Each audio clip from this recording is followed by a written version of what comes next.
Build creative confidence. Beat the inspiration addiction. Join the Writer's Gym.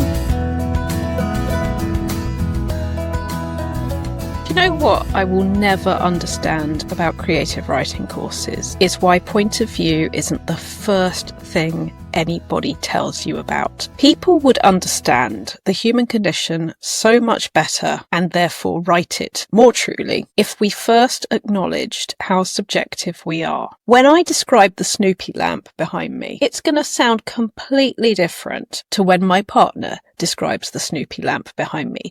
We do not, let me say, feel the same about my Snoopy lamp. My Snoopy lamp connects me with my childhood, with Sherlock Holmes, because Snoopy is dressed as Sherlock Holmes, with literature, with both the child version of me and the gothic, dark strangeness of a hidden world, all of the things that you might associate with Sherlock Holmes. The light quality of that lamp, I've never had a lamp like it. Absolutely fantastic. Beautiful. But I get that not every writer, let alone every human being, thinks a Snoopy lamp is the lamp to have. But yes, that retro Snoopy that anybody watching rather than listening to this will see behind me right now. Yeah, big deal.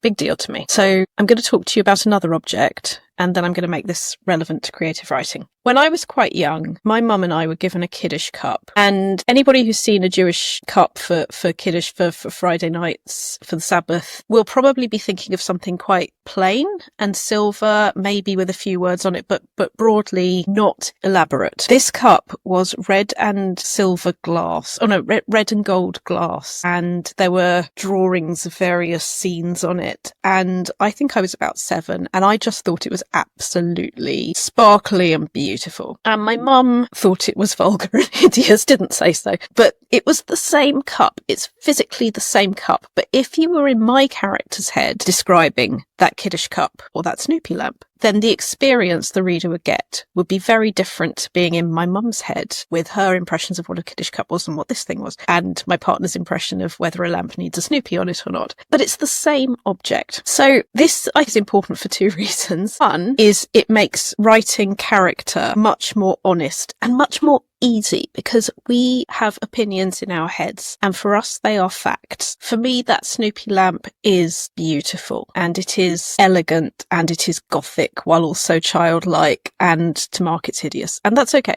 But if it was part of the story, if it was part of the scene, it would be there for a reason, and we'd be finding out not only what that person thought of it, it wouldn't just be description of an object, it would be understanding that character and who they were and how they thought and how they felt, because all that evidence is building our impression of that character the whole time. And that is why point of view is the thing that makes all the other things make sense, because it puts description in context, and it puts dialogue, how we talk, what we say and what we lie about and what we don't say, all of that in context. We're never lying, but we are adapting for the audience. We're not lying in the sense of a deliberate untruth usually, but we are adapting for what we want our audience to, the needs of our audience and our own needs. We open our mouths because we want to get something and make something happen. But anyway, that's a digression on dialogue, and we'll come back to dialogue another time. Point of view just makes everything so much easier, and it makes you understand, and this is the second and maybe equally important thing to the creative writing element. It's why I think creative writers make the better friends, because we know everyone is as real as we are. We know that our point of view is as real to us as somebody else's is to them. And we can make that imaginative jump that just because it feels like this to me doesn't mean that's the only reality. Reality might look completely different to the person standing next to me or living with me. And we can start to use that and understand it. So here is a point of view exercise that might yield interesting things. Fictionalize a human being who is important to you. Give them a different name, give them a different gender, job specifics, but keep the emotional truth. So let's say I was writing about that scene with my partner, and I might be remembering when he actually mended that lamp for me. And we did have a conversation about what we both thought of it, but make it a different object and maybe swap genders, or maybe we're the same gender, or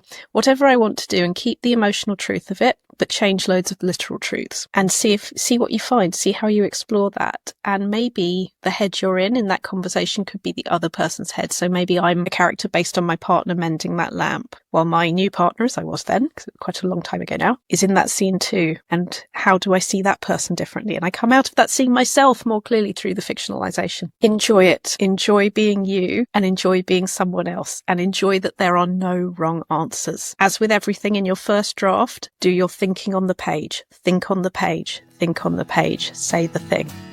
Get it onto the page and do your thinking and your rewriting there. Have a wonderful time. You've visited the Writer's Gym with author and coach Dr. Rachel Knightley. Production and sound design are by Ashley Lexine, and theme music is by Chris Gregory. To join a Writer's Gym workout online or in London, as a guest or as a member, visit writersgym.com or email thewritersgym@rachelknightley.com.